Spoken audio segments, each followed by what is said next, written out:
Alright guys, such coming again today. Hope you're all doing well and enjoying your day so far. The Halo World Championship is well underway. OpTic, FormaL and the team have made it back to the championship Sunday where they will look to regain their title, at least the FormaL one a couple of years ago with this team. Scump gives his reaction as well to what's happened on the Halo side, but also some thoughts on Shotzzy and some of his disciples on the Call of Duty scene as well. Lots going on today. Very much on Twitter, your thoughts in the comments. Hit the like button if you enjoy. Subscribe if you're new as always. Not 100% sure why my voice is so cooked today. I actually feel right, but I've been at the swimming competition this weekend and clearly showered and screamed quite a lot for the team. Let's talk about the action. Challenges Intel says CDL Major 3 might be a pro-am event. So this is a big deal. As I've said over the last few days, the CDL has not yet confirmed anything about when next year's events are going to be. Usually end of October, we get some sort of information. The initial rumour was that first event, Major 1, was going to be in Toronto. That now apparently is no longer a thing, so where we're going to go instead. Big rumour the other day was that might be Dallas now. Major 2, of course, DreamHack Birmingham over here in the UK. Major 3, there were some rumours that it was going to be Dallas as well, but who knows at this point. And now it's talk about a pro-am event. So we've talked about the calendar for this year being questionable, to say the very least, but I think pretty much everyone would be on board with a pro-am. The last time we had one was, well, Modern Warfare 2's kickoff in Raleigh was a pro-am. Then we also had Vanguard. We had an actual pro-am event in the middle of that season. That was controversial in a way because the amateur teams that attended did, they turned some heads to a certain extent, but New York Subliners won that event when they were trying to make their comeback to qualify for the World Championship, and they secured precisely 0 points for that pro-am victory, right? Because it was not an event that gave out any CDL points, despite the fact that all the pro teams that there in New York won it, so they had to make the finals of their home event in New York, which of course they eventually did. Crazy storylines that season. The point is, I think many of us would like to have a pro-am event back, especially the way that this year is playing out. We've got loads of Challengers players not calling it a day and deciding to give it one more go for Black Ops 7, understandably. We've got a ton of Halo players making the transition as well. We've got Shifty, we've got Blastful, we've got some of the Warzone guys making the move as well. So Challengers is pretty stacked this year. I mean, even at the start of the season, TJ, Nero, Capsule, among others, are going to be starting down in Challengers, so that's a particularly big deal, and as a result, a pro-am sounds like a great idea. Rumour has it that's going to be the third major of the season. Where's that going to be and exactly what that's going to be? Because the pro-am events we've had before, as I say, Vanguard, Modern Warfare 2, they were CDL run, right? Like, they were not hosted by a particular team. That may not be the case this time around. Look, OpTic, they always try and get a second event. I don't think it will be Champs for OpTic again. I don't imagine. Last year, of course, was Toronto. The year before that was OpTic. This year, the rumour was maybe Vegas with FaZe possibly. So, look, OpTic would put their hat in the ring to say, look, if Toronto can't host Major 1 in Toronto, we'll do it in Dallas. If you guys need someone to host Major 3 and do a pro-am, probably OpTic will look to do that as well. So, look, who knows, but I think this is a good sign anyway that we might have a pro-am event for the upcoming season. There was a bit more talk about the process as well. They discussed it further the last couple of days. Like, there's still no date as of yet. It's just, every few days I'll probably mention it, because here we are, 26th of October, and the game comes out in a couple of weeks. I think people are kind of expecting, look, at this point, it doesn't really matter whether it comes out today or in a couple of weeks' time, as long as it's here before the game launches. I think that's the key point, because once the game comes out, the focus will be forward, not backward. I think that's relatively clear. The Flank actually came up with a tier list for their rumoured rosters as it stands. As we know, Cloud9 have got the team with Beans and Afro. Legend is on, we think, that Surge roster. Raven's yet to finalise. Many of these teams haven't announced anything yet, but rumour has it they're looking for Slasher Craze +2 with a couple of names linked to that team.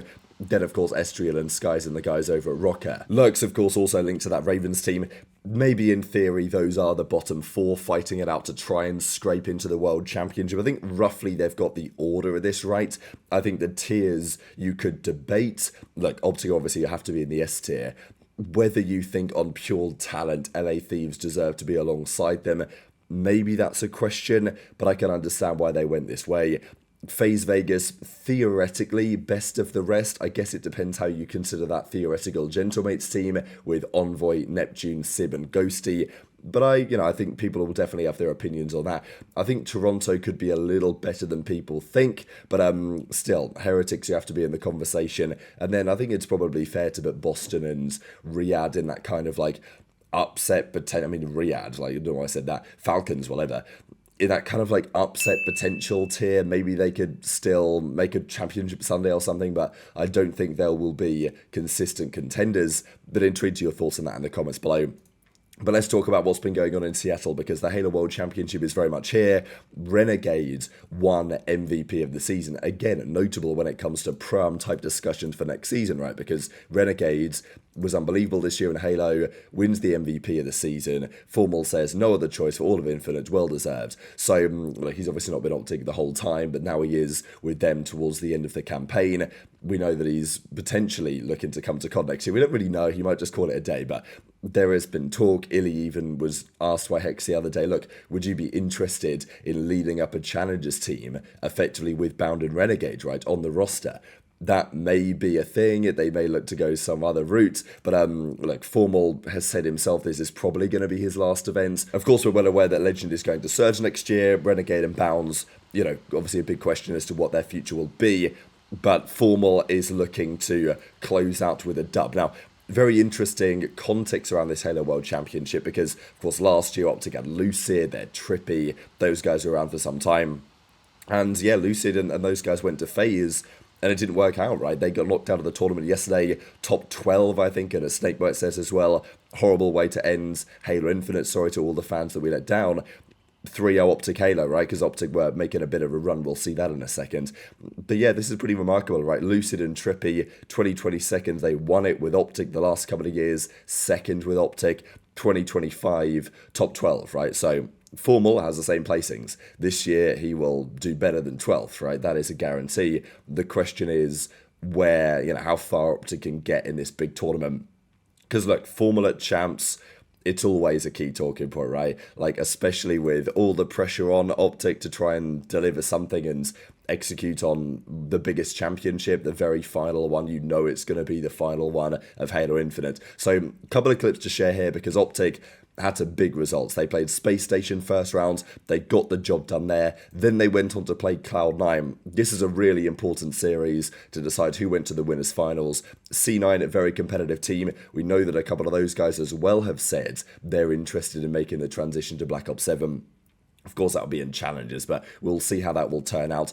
Some massive maps, though, last night. FormaL was making some plays. Couple of clips to share. One other one from Scump as well. No, it could not just be a horrible map. The one thing I'm curious about with the wall bouncing is going to be like the peaking aspect. Like, if you're basketball court, are you going to be able to just like constantly, not constantly, but like wall bounce up and peek over that wall and just constantly have info? Yeah, you 100% will. Yeah.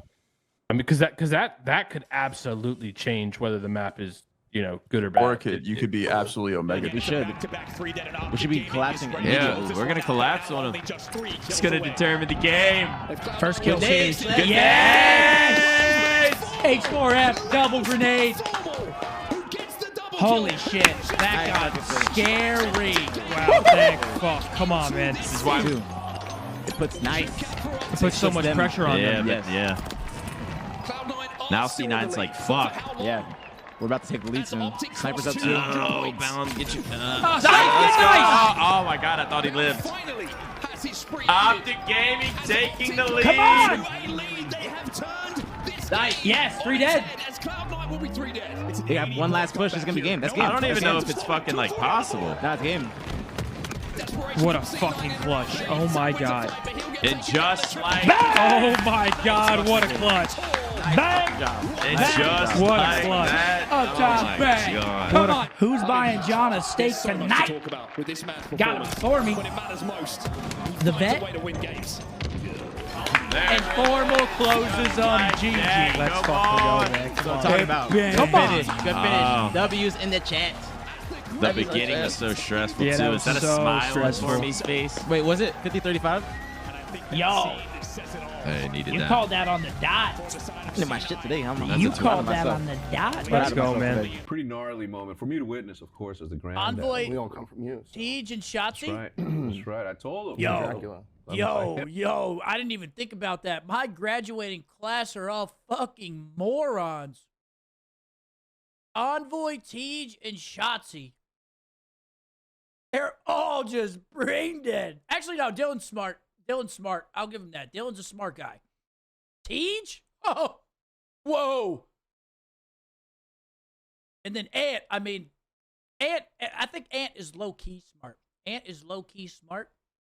He's just really good at playing the bit. I'm on to that guy. I've always been onto that guy. I am the one. Now.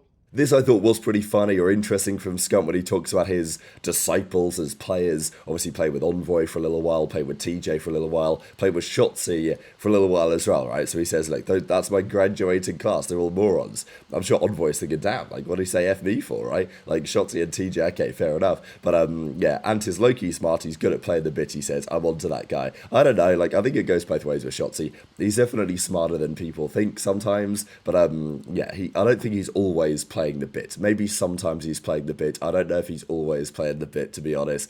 But look, you put him in a COD game, he knows what he's doing. It was the same thing in Halo as well. And that's really what matters, I suppose, to the team at the end of the day. But this is what the bracket now looks like, right? So, OpTic, and I mean, mainly on, of course, we're thinking about FormaL here just because from a Call of Duty perspective, still interested in what he's up to, especially if it is going to be his final ever competitive tournament. They're going to play Shopify Rebellion now. Like, they are the #1 seed for this tournament. They have been cooking for a while. They've had OpTic's number sometimes recently. But it's not like they've been completely undefeated. They did 3-0 Complexity, but they 3-2'd FaZe, right? The FaZe was a competitive series. The 3-2 against them, FaZe are the 2nd seed for this tournament. So they were not expecting to drop down to losers and go out to TSM. But I think the key point is that Shopify Rebellion, I think they 9-0'd their groups. They are on a tear. They're 15-2 map counts so far this tournament, but OpTic aren't far behind that either. And, you know, the winners finals against them is going to be massive for who's going to make it to the grand finals. The other side, Luminon, they made the run through losers. Space Station are gone. Complexity are gone. Envy are through as well because Cloud9 got knocked out too. So it is interesting because you look at the teams that SR beat. I think they came up against Luminon in their group, possibly. They've made all that run. So, like, 4 teams left. OpTic are one of them. FormaL still in with a chance. So very much intrigued to your thoughts, as always, and all this stuff in the comment section below. Hit the like button if you enjoyed. Subscribe if you're new. Take care. And I'll see you next time.